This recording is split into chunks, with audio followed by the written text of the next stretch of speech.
하나님 아버지와 그리스도 예수 우리 주께로부터 은혜와 긍휼과 평강이 넘치기를 간절히 축원합니다. 진리에 대해서 저항하는 사람들이 있고 우리를 핍박하는 사람들이 있을 때 우리가 대처할 수 있는 첫 번째 것은 무엇이라 그랬습니까? 진리로 우리가 무장하는 것이라 그랬죠. 두 번째는 무엇입니까? 기도하는 것이라 그랬습니다. 그리고 세 번째는 뭐가 있을까요? 오늘 본문에 나와 있는 것처럼 거룩한 삶이 필요하다. 그렇게 말씀을 드릴 수 있겠습니다. 세상이 우리를 핍박하고 진리에 대해서 저항하는 사람들이 많아진다 할지라도, 세상이 굉장히 어지럽게 돌아가고 질서가 없이 막 돌아간다 할지라도 우리 성도들은 거룩한 삶으로 그들에게 나타나야 되는 것이죠. 그래서 이 거룩한 삶의 구체적인 모습이 어떤 것인가? 오늘 적어도 본문에서는 몇 가지를 말씀을 하고 있는데, 첫 번째로는 이렇게 9절 말씀하고 있는 겁니다.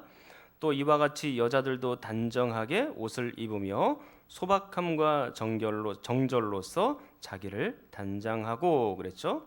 첫 번째 구체적인 거룩한 삶의 모습은 단정하라, 그것입니다. 특별히 옷차림에 대해서 단정함을 우리에게 지적하고 있는 것이죠. 그러나 이것은 옷차림만 말하는 것은 아닙니다.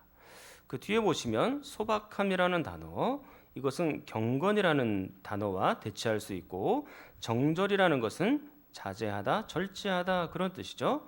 그럼 소박함과 정절이라는 것은 이제 마음에서부터 출발한다라고 말할 수가 있겠습니다. 그러면 우리의 이 마음과 내면을 잘 관리하고 이 내면을 반영하는 것이 바로 옷차림이라고 말할 수가 있을 것입니다. 그래서 이 내면을 아름답게 가꾸고 그것이 바깥으로 발산이 되되 이제는 옷차림도 그런 거룩한 모습으로, 소박하고 정절된 모습으로 그렇게 가야 된다라고 말씀하고 있는 겁니다. 사랑하는 여러분, 여러분들은 내면을 잘 가꾸시고 옷차림도 소박함과 정절이 있기를 간절히 축원합니다. 그리고 오늘은 거룩한 삶 두 번째 시간이 되겠습니다. 우리는 구체적으로 또 어떻게 거룩하게 살아가야 될까? 자, 10절 말씀 한번 보겠습니다. 자, 10절입니다. 10절은 여러분이 읽겠습니다. 시작.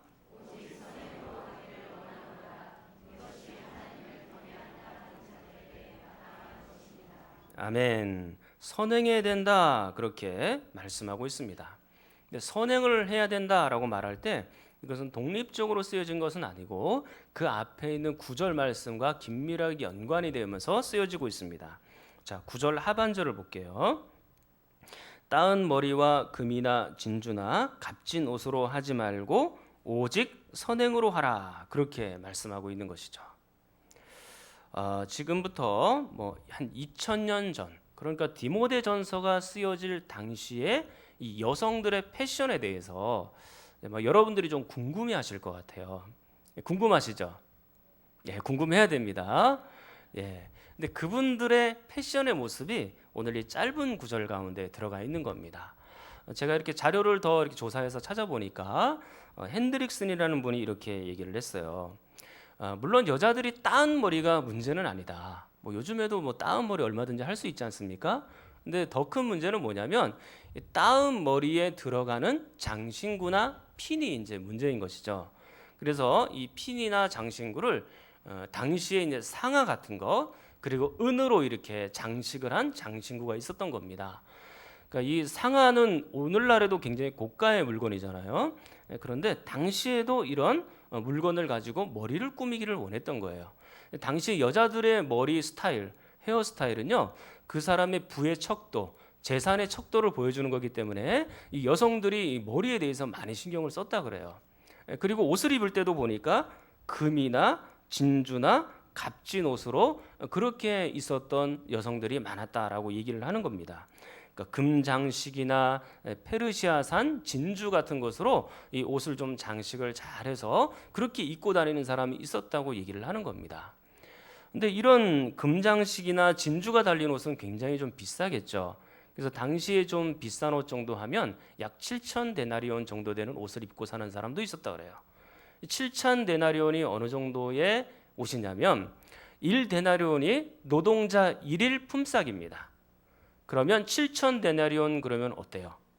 노동자 한 명이 20년 동안 먹지도 않고 입지도 않고 고스란히 모아야 옷을 한 벌을 살 수가 있는 거예요. 그러니까 굉장히 고가의 옷을 당시에 입고 다니는 사람들이 있었다는 얘기죠. 그런데 너희들은 이렇게 하지 말고 그것을 절제할 줄 알아야 된다라고 바울이 얘기하고 있는 거예요. 당시에 이 기독교인들의 구성원을 보면 가난한 사람도 있었죠. 그리고 종이나 노예들도 많았습니다. 반면에 부자나 유력한 사람들도 그 가운데는 있었죠. 아리마대 사람 요셉이나 니고데모 같은 사람들은 그런 부류의 사람입니다. 이런 분들은 당시의 공회원, 그러니까 오늘날로 말하면 약 국회의원 정도의 신분이에요. 여러분들이 잘 아시다시피 국회의원 하면 못 사는 분들이 아니잖아요. 어느 정도 갖추고 있는 분들이 많이 있죠. 그리고 아리마대 사람 요셉은 성경에도 부자라고 소개가 되어 있어요. 그 예수님을 위해서 자신의 시체를 예수님의 시체를 위해서 그 무덤을 내어줄 정도가 되었죠. 근데 이 부자로 살고 있었던 사람들도 있습니다. 그러니까 가난한 사람들은 어차피 검소하게 입을 수밖에 없어요. 근데 문제는 지금 부자들인 것이죠. 그러나 그 부유하게 산다고 할지라도 그 부유한 물질로서 자신의 외모만을 꾸미면서 그렇게 살아가는 삶, 그리고 자기만을 위해서 살아가는 삶은 절제해야 된다라고 지금 사도 바울이 권면해 주고 있는 것입니다. 오늘날에는 좀 어떻습니까? 요즘에는 외모가 경쟁력이죠. 외모를 좀 잘 갖추고 외적인 것이 조금 이렇게 있으면 사람들에게 대우받는 세상이에요. 그래서 여러분 이 통계적으로도 남아 있는데 예쁜 사람이 오면 남자들이 긴장을 하면서 더 친절하대요. 이 못생긴 여자들이 오면 하면서 그냥 친절하지 않대요. 근데 예쁜 여자들이 오면 남자들이 그렇게 변한대요. 근데 여자들도 마찬가지겠죠. 잘생긴 사람들 오시면 아무래도 여자들이 좀 긴장하겠죠? 긴장 안 하세요? 예, 그건 아줌마 아저씨 얘기고요. 예. 근데 젊은 사람들은 그게 이제 긴장이 되고 더 친절하게 되고 막 그렇게 되는 거예요. 좋은 차를 타고 또 좋은 옷을 입고 음식점이나 또 옷 파는 데 가면 훨씬 더 대우도 괜찮아집니다. 제가 얼마 전에 제가 청담동에 볼 일이 있어서 서울의 청담동으로 갔습니다. 서울에 있는 청담동 혹시 들어보셨습니까? 네, 그런 데가 있습니다. 네, 거기를 갔는데 거기에는 이 주차를 할 때 내가 스스로 주차하는 게 아니고 대부분 이게 음식점이나 이런 상점들이 이 발레 파킹이라 그래서 직원이 나와서 주차를 대신 해주는 곳이에요. 그래서 어떻게 저는 뭐 주차 누가 안 해줘도 제가 운전 잘할 수 있는데 제가 주차 잘할 수 있는데 그분이 굳이 오셔가지고 해줘야 된다 그러더라고요. 그래서 제가 이제 키를 맡기고 이제 차를 맡겼죠. 이제 그렇게 하고 나서 이제 볼일 다 마치고 나왔습니다. 이 직원에게 물었습니다. 차를 좀 내어주십시오. 그러니까 이 직원이 차 번호가 몇 분이에요? 3974입니다. 얘기를 했죠. 그럼 차종이 어떻게 되나요? 스타렉스입니다. 얘기를 하니까 주변에 이게 줄 서 있는 사람들 그리고 같이 주변에 있는 사람들이 저를 아래 위로 한번 이렇게 훑어보시더라고요. 이게 무시하는 거예요, 약간. 제가 알죠, 분위기를. 근데 거기 주차되어 있는 차들을 보니까 전부 외제차인 거예요. 그리고 그 동네는요, 패스트푸드점 같은 경우에도 전부 외제차들이 서 있어요, 대체로 다. 그래서 햄버거 먹으러 오는데 뭐 외제차를 타고 오나 저는 그렇게 생각이 드는데요. 그래도 그 외제차가 쫙 즐비하게 햄버거 집 앞에 다 서 있습니다. 그러니까 스타렉스 타고 왔다 그래서 저를 한번 이렇게 살펴보는 거예요. 그러나 뭐 저는 옷도 좀 이 패셔니스트가 아니니까 제가 옷을 잘 입는 것도 아니라서 옷도 허름하게 입고 있으니까 약간 좀 이렇게 별종으로 생각을 좀 했나 봐요. 제가 그냥 어떻게 했겠습니까? 씩 웃고 말았죠, 뭐 그냥 서로 눈 마주치고. 제가 부산에서 오래 사역하다가 우리 아이들이 초등학교 정도 저학년쯤 됐을 때 이제 서울로 이제 사역을 하러 왔습니다. 서울에 그 당시에 이제 교회 안에 있는 사택에서 살고 있었거든요. 그런데 이 아이들이 그때 당시만 해도 이제 부산 말씨를 썼어요. 뭐 하노, 와그라노, 애들이 이런 말을 쓰니까 학교에서도 이 촌사람이라고 막 놀리고 좀 그런 게 좀 있었어요. 근데 그 아이들 중에 한 명이 이렇게 물어보는 겁니다. 애들한테. 야, 너 어느 아파트에 사니? 너 아파트 몇 평이야? 이런 얘기를 애들이 들었대요. 그래서 우리 집 아파트 안 사는데. 서울 애들이라 묻는 수준이 다르죠. 뭐 인천 애들도 그렇습니까? 그건 잘 모르겠는데 서울 애들은 아마 그런 거를 좀 관심 있어 하는 것 같더라고요. 사랑하는 여러분, 세상 사람들은요 외적인 조건을 크게 생각해요. 그래서 좋은 집에 살고 좋은 차를 타야지, 그리고 좋은 옷을 입어야지만 자기의 만족을 느끼고 행복하다고 생각을 하고 남들에게 인정받는다고 생각하고 그걸로도 비즈니스를 하는 경우도 굉장히 많이 있죠. 그러니까 외적인 조건 때문에 자신이 굉장히 만족하다라고 느끼는 경우들이 세상 사람들은 많이 있는 것 같아요. 그러나 저는 그런 것들이 없어도 그렇게 부끄럽지가 않습니다. 저는 제 명의로 가지고 있는 차가 없어요. 그리고 저는 아파트에 살지도 않습니다. 그리고 사람들이 아래 위로 이렇게 쳐다봐도 저는 그것 때문에 부끄러워하거나 그렇지 않아요. 왜 그렇겠습니까? 내 안에 그리스도라는 보화가 있기 때문에 저는 자신감이 있어요. 제 안에 그리스도라는 분이 계시기 때문에 그분들은 외적인 보화를 밖에다가 다 진주나 금이나 그렇게 하고 살지 모르겠지만 저는 정말로 그리스도라는 보화를 안에 모시고 살아가므로 그 그리스도 때문에 자신감을 가지고 살아가는 거예요. 저의 입장만 보면 자신감이 없어요. 사실 뭐 내세울 게 뭐 있어요? 아무것도 없죠. 외적인 조건이. 그러나 그리스도께서 내 안에 계신다면 그 그리스도를 나의 구주로 모시고 보화로 모시고 살아가기 때문에 저에게는 그 외적인 조건이 그렇게 크게 신경 쓰여지는 것은 아니에요. 물론 제가 뭐 영원히 가난하게 산다 뭐 그런 의미는 아닙니다. 뭐 제가 그것을 가난한 것을 낙으로 누리고 살고 뭐 좋은 집에 좋은 차에 뭐 나중에는 저도 뭐 그렇게 할 수도 있겠죠. 그러나 그런 외적인 조건 때문에 신앙이 변질되거나 흔들려서는 안 된다는 겁니다. 제가 아무리 좋은 집에 살고 아무리 좋지 않은 집에 살더라도 내 안에 있는 그리스도만큼은 아무도 빼앗아갈 수 없는 겁니다. 오직 그리스도시죠. 그렇기 때문에 빌립보서 4장 11절 12절 말씀에 사도 바울은 빌립보 교인들에게 이렇게 얘기를 했어요. 저하고 똑같은 심정으로 얘기한 겁니다. 제가 뭐 궁핍하기 때문에 부족하고 모자라기 때문에 여러분들에게 얘기하는 거 아닙니다. 저는 풍부에도 처할 줄도 알고 비천에도 처할 줄 압니다. 어떤 형편에서든지 내가 이미 자족하는 방법을 난 다 배웠습니다. 배고픔에도 있었고 배부름에도 있었고 잘 살아도 받고 못 살아도 받고 그 모든 상황들이 다 있지만 그럼에도 불구하고 나는 이 모든 것 가운데서 자족하는 것을 일체의 모든 비결을 다 배웠습니다. 그렇게 말씀을 하는 거예요. 우리가 부하게 살더라도 그것 때문에 하나님을 외면하는 일은 없어야 되는 거예요. 우리가 가난하게 살더라도 그것 때문에 하나님이 정말 계실까? 그런 의문을 가지고 살아가지도 않아야 되는 겁니다. 우리가 좀 외적인 조건이 제대로 갖춰지지 않다 그래가지고 막 주눅 들고 그렇게 할 필요가 없어요. 그리스도를 모시고 살면 그것 때문에 당당하게 자신감 있게 그렇게 살아가시면 되는 겁니다. 사랑하는 성도 여러분, 성도들은 외적인 조건으로 판단받는 사람들이 아니에요. 성도들은 내면의 모습으로 영혼의 모습을 먼저 보아야 되는 것입니다. 우리가 이 외면의 모습으로 판단받지 않아야 되는 것처럼 우리도 다른 사람들을 바라볼 때 외적인 조건으로 판단해서는 안 됩니다. 그 사람이 얼마나 많이 배웠냐, 적게 배웠냐, 얼마나 좋은 집에 사느냐, 그렇지 않느냐, 얼마나 좋은 차를 타느냐, 그렇지 않느냐, 그것 가지고 얼마나 예쁘냐, 잘생겼냐, 그것 가지고 사람들을 판단해서는 안 되는 거예요. 그것은 성경이 원하는 방식이 아닙니다.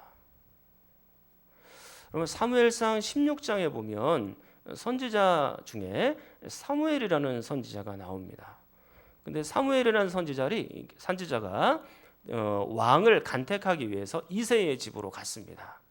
이새의 집으로 갔는데 이 이새의 아들들이 한 명 한 명 나오기 시작하는 거예요. 그래서 큰 아들이 딱 나왔는데 큰 아들을 보니까 용모가 굉장히 마음에 든 거예요. 사무엘의 마음에. 그래서 아주 잘생기고 키도 컸나 봐요. 그래서 과연 왕이 될 사람이 기름 부음 받을 사람이 여기에 와 있구나. 사무엘이 그렇게 마음속으로 생각을 한 겁니다. 네, 하나님께서 사무엘에게 이렇게 말씀하세요. 그의 용모와 키를 보지 말아라.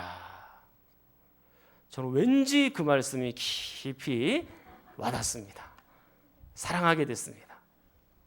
그의 용모와 키를 보지 말아라. 나는 외모를 보지 않고, 사람은 외모를 보거니와 나는 외모를 보지 않고 그의 중심을 보느니라. 그렇게 말씀하셨어요. 중심을 보고 내면을 보고 영혼을 본다. 그렇게 말씀하세요. 그러니까 외적인 조건을 가지고 사람을 판단하는 것은 성경적인 방식이 아닌 거죠. 그러니까 하나님께서 원하는 방식이 아닌 겁니다. 그의 직업으로 그 사람을 판단해서도 안 되는 거예요. 그 사람의 영혼 안에 그리스도가 있느냐 없느냐 그걸로 봐야 되는 거죠. 하나님께서 보시는 방식이에요.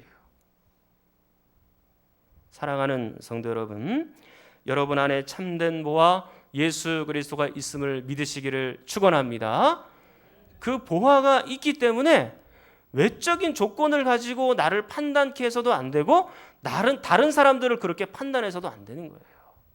오로지 여러분들의 영혼과 내면을 잘 관리하셔서 그리스도로 충만하게 채울 수 있기를 간절히 축원합니다. 자, 이제 이런 따은 머리와 금이나 진주나 값진 옷이 아니라 외모가 아니라 우리의 영혼과 우리의 내면을 잘 가꾸어서 그 다음 단계로 가야 되는 거예요. 그 다음 단계로 갈 때 이제 어떻게 말씀하고 있는지를 보십시다. 자, 10절 말씀입니다. 10절 말씀. 자, 10절 말씀 2장 10절 여러분이 한 번 더 읽겠습니다. 시작.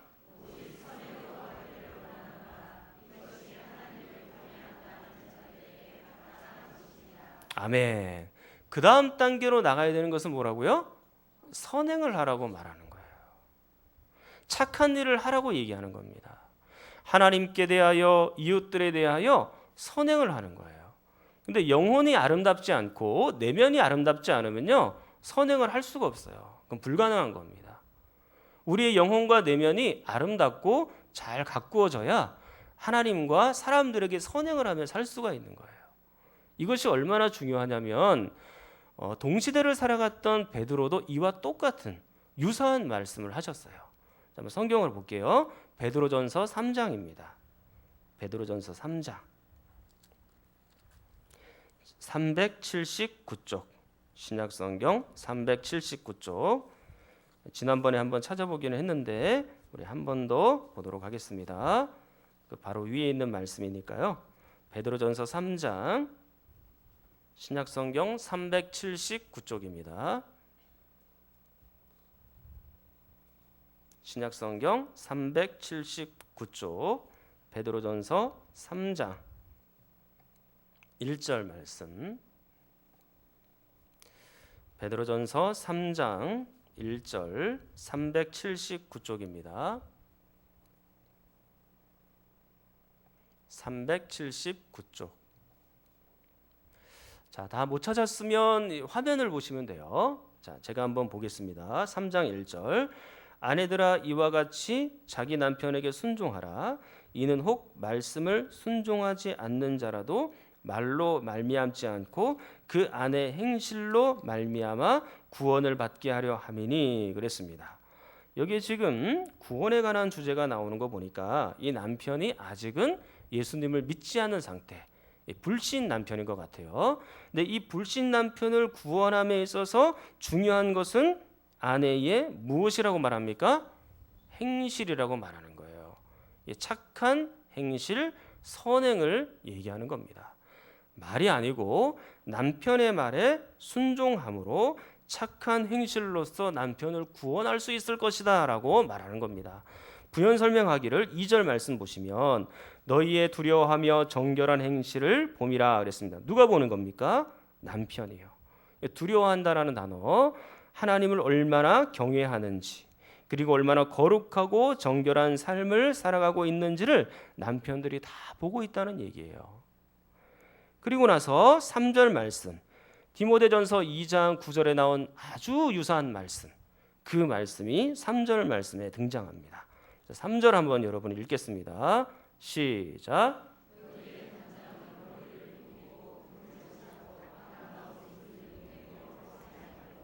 그렇죠. 지금 어떻게 나와 있나요? 머리에 대해서 나와 있고 그리고 옷에 대해서 얘기를 하고 있죠. 근데 당시의 패션이 이랬다는 거예요. 디모데 전서에 있는 바울이나 그리고 지금 베드로가 얘기한 부분이나 똑같은 이야기를 하고 있는 겁니다. 너희의 머리를 꾸미는 것, 옷을 아주 좋게 입는 것, 그런 것도 중요할 수 있겠지만 그런 것으로만 과도하게 집착하지 않고 이제는 어디로 가야 되는 겁니까? 4절 말씀 한번 보십시오. 4절입니다. 시작.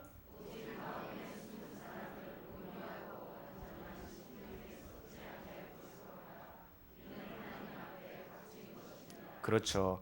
값진 옷으로 하는 것이 아니고 값진 마음으로 하는 거예요. 값진 내면으로 하는 거예요. 너희가 만약에 온유하고 안정한 심령에 썩지 않을 것이 있다면 그 내면과 그 영혼을 잘 가꿀 수만 있다면 그것이 얼마나 더 중요한 일이냐라고 말하고 있는 것이죠. 사랑하는 성도 여러분, 여러분들의 영혼은 어떠십니까? 여러분의 영혼은 그리스도로 가득 차 계십니까? 여러분들의 영혼은 하나님의 말씀으로 하나하나 다 열매를 맺어가고 계십니까? 여러분의 영혼은 성숙한 신앙 인격과 겸손과 사랑을 겸비하며 그렇게 살아가고 계십니까?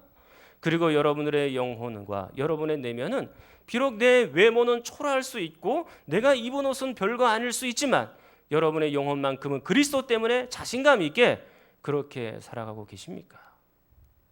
우리의 내면을 그렇게 잘 가꿔야 되는 거예요. 그런 다음에 5절 말씀입니다. 자, 5절 말씀 한번 읽겠습니다. 시작.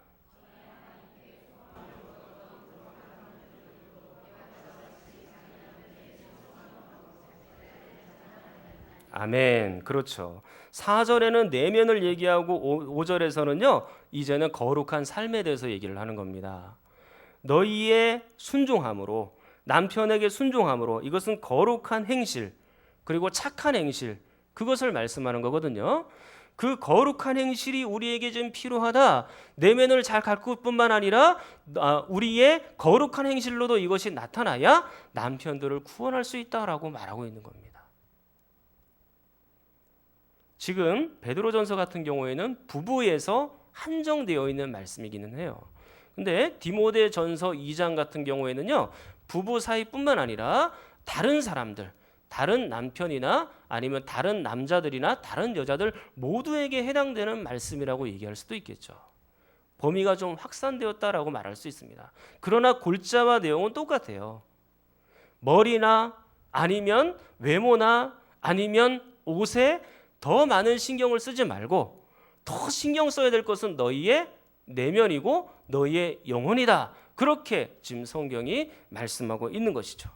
그리고 그 영혼을 가지고 이제 우리의 선행을 해야 되는 거예요. 성경은요, 이 선행에 대해서 곳곳에 말씀을 했어요.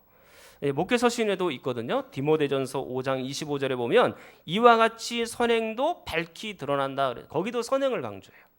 디도서 1장 8절에도 나그네 대접하는 것과 선행하는 것을 좋아해라. 그렇게 말합니다. 마태복음 5장 16절 말씀에도 이같이 너희 빛이 사람들 앞에 비치게 하여 그들로 너희의 착한 행실을 통하여 하늘에 계신 하나님 아버지께 영광을 돌리게 하라. 그렇게 말씀을 합니다. 선행, 착한 행실. 성경은 곳곳에서 우리에게 계속해서 말씀하고 증거하고 있는 것입니다. 우리의 내면을 잘 가꿀 뿐만 아니라 그 내면에서부터 나오는 우리의 선행 그리고 외적인 모습을 통하여 열심히 다른 사람들에게 선한 일을 해야 되는 것이죠. 안 믿는 사람들은요, 우리 성도들이 교회에 올 때 어떤 옷차림을 가지고 오는가, 그리고 어떤 차를 타고 오는가, 그거에 대해서 관심이 있는 게 아니에요. 교회가 얼마나 사이즈가 크냐, 사람들이 얼마나 많이 모이냐, 그리고 교회가 얼마나 현대식 건물을 가져왔냐, 수천억짜리 건물을 지어놓고 이게 교회다 그러면 사람들이 그걸로 존경하는 것 같죠? 그게 아닙니다. 그 교회 안에 모여있는 그 교회 안에 모여있는 사람들을 통해서 감동을 받는 거예요. 교회 안에 있는 사람들이 어떤 선행을 하면서 살아가느냐, 그리고 얼마나 하나님의 말씀대로 순종하며 살아가느냐, 그것 가지고 안 믿는 사람들이 감동받는 거예요. 우리의 외면의 모습이 아닙니다. 교회가 정말로 사람들이 많이 모인다 그래서 맨날 싸우고 맨날 좋지 않은 일만 그곳에서 일어나고 그러면 교회가 세상에 뭐가 빛이 되고 뭐가 소금이 되겠어요? 오히려 무시하는 거죠. 그래서 외적인 모습이 아니라 우리의 내면을 잘 가꾸고 그 다음에 그것을 통한 선행을 통하여 사람들이 구원을 얻도록 해야 되는 거예요. 사랑하는 성도 여러분, 이것이 성도의 마땅한 바라고 얘기를 합니다. 우리의 선행을 통해서 그리스도를 드러내는 건 마땅한 바라고 얘기를 하는데, 자, 디모데전서 2장 10절로 다시 한번 넘어오시면요, 이렇게 말씀을 해요. 2장 10절, 우리가 지금 여러 번 보고 있잖아요. 오직 선행으로 하기를 원하노라, 이것이 하나님을 경외한다 하는 자들에게 뭐라고 얘기합니까? 마땅한 것이라고 얘기를 해요. 당연하다고 얘기해요. 성도들이라면 선행을 해야 된다고 말씀하는 겁니다. 성도들이라면 착한 행실을 해야 된다고 말씀을 하는 거예요. 사랑하는 여러분, 여러분들은 하나님을 경외하십니까? 하나님을 경외하십니까? 정말이십니까? 그러면 선행을 해야 되는 거예요. 그게 성도의 마땅한 바라고 오늘 성경이 강력하게 우리에게 말하고 있는 겁니다. 여러분들이 하나님을 경외하는 마음답게 우리의 선행으로 나타날 수 있기를 간절히 축원합니다. 이제 말씀을 맺겠습니다. 요즘 우리가 살고 있는 한국 땅에서는 진리가 진리답지 않게 사람들이 자꾸 진리에 대해서 저항하고 진리에 대해서 좋지 않은 얘기들을 많이 합니다. 그리고 예수 그리스도께서 그렇게 존중받지 않는 그런 시대를 살아가고 있습니다. 가장 큰 원인이 뭘까요? 성도들의 삶인 겁니다. 우리가 거룩하게 살지 못하기 때문에 그리스도께서 영광 받으시는 것을 가리고 교회가 욕먹고 진리에 대해서 저항하는 사람들이 점점 늘어나고 있는 현실이 매우 안타깝습니다. 우리가 하나님의 말씀대로 살지 못해요. 성경 말씀에 선행하라 그랬으면 선행을 해야 돼요. 근데 이 말씀대로 못 삽니다. 그러니까 오늘날에 이렇게 안타까운 현실이 벌어지고 있는 겁니다. 안 믿는 사람들은요, 믿는 사람에 대한 기대가 있어요. 믿는 성도들에 대해서 기대가 이만큼 높습니다. 자기들은 뭐 별짓 다 하고 살면서도 성도들만큼은 제대로 살아주기를 바라는 기대가 있는 거죠. 야, 나는 이렇게 못 살지만 교회 다니고 또 너 예수 믿는다면서 그럼 너라도 좀 제대로 좀 살아봐라. 말은 안 하지만 마음속으로는 다 이런 마음을 안 믿는 사람들이 가지고 있다는 얘기예요. 마치 성도들이 목사에 대한 기대감을 갖고 있는 것과 같습니다. 여러분들은 목사에 대해서 어떤 기대를 갖고 있나요? 나는 말씀대로 못 살아도 목사님은 말씀대로 순종해야지. 그런 기대감을 갖고 있죠? 아니세요? 감사하네요. 근데 그런 이중잣대를 가지면 안 돼요. 저도 성도고 여러분도 성도잖아요. 같이 지켜가야 되는 거예요. 같이 말씀으로 함께 세워져야 되는 거예요. 마치 내가 목사인 것처럼 그렇게 살아가야 되는 거예요. 제가 뭐 목사라 그래서 뭐 진짜 뭐 깨끗하고 거룩하다 100%다 그건 아니죠. 그러나 성도들이라면 마치 그들과 구별되어 있는 것처럼 그렇게 적어도 그렇게는 살아가야 되는 겁니다. 아, 저 사람은 뭔가는 다르다. 뭔가 우리하고 괜찮은 측면이 분명히 있다. 그렇게는 믿지 않는 사람들이 느끼면서 살아가야 되는 거잖아요. 사랑하는 성도 여러분, 여러분들의 외면을 가꾸는 것도 중요하나 더 중요한 것은 여러분의 영혼을 가꾸는 것입니다. 그리고 그 영혼을 잘 가꾸셔서 이제 마침내 여러분의 선행을 통하여 그리스도께서 하나님께서 영광 받으시는 여러분의 거룩한 삶이 되기를 간절히 축원합니다. 통성으로 기도하겠습니다. 하나님 아버지, 우리의 외모도 중요하지만 내면의 모습은 더욱 중요합니다. 이 내면의 경건함에서 착한 행실과 선행이 나올 수 있게 하여 주시옵소서. 더 이상 주변의 사람들이 성도들에게 대해서 실망하지 않게 하시고 내 안에 그리스도가 선행을 타고 널리 전파되게 하여 주시옵소서. 우리의 착한 행실로 하늘에 계신 하나님이 영광 받게 하여 주시옵소서. 우리 주여 한번 부르짖고 기도합니다. 주여.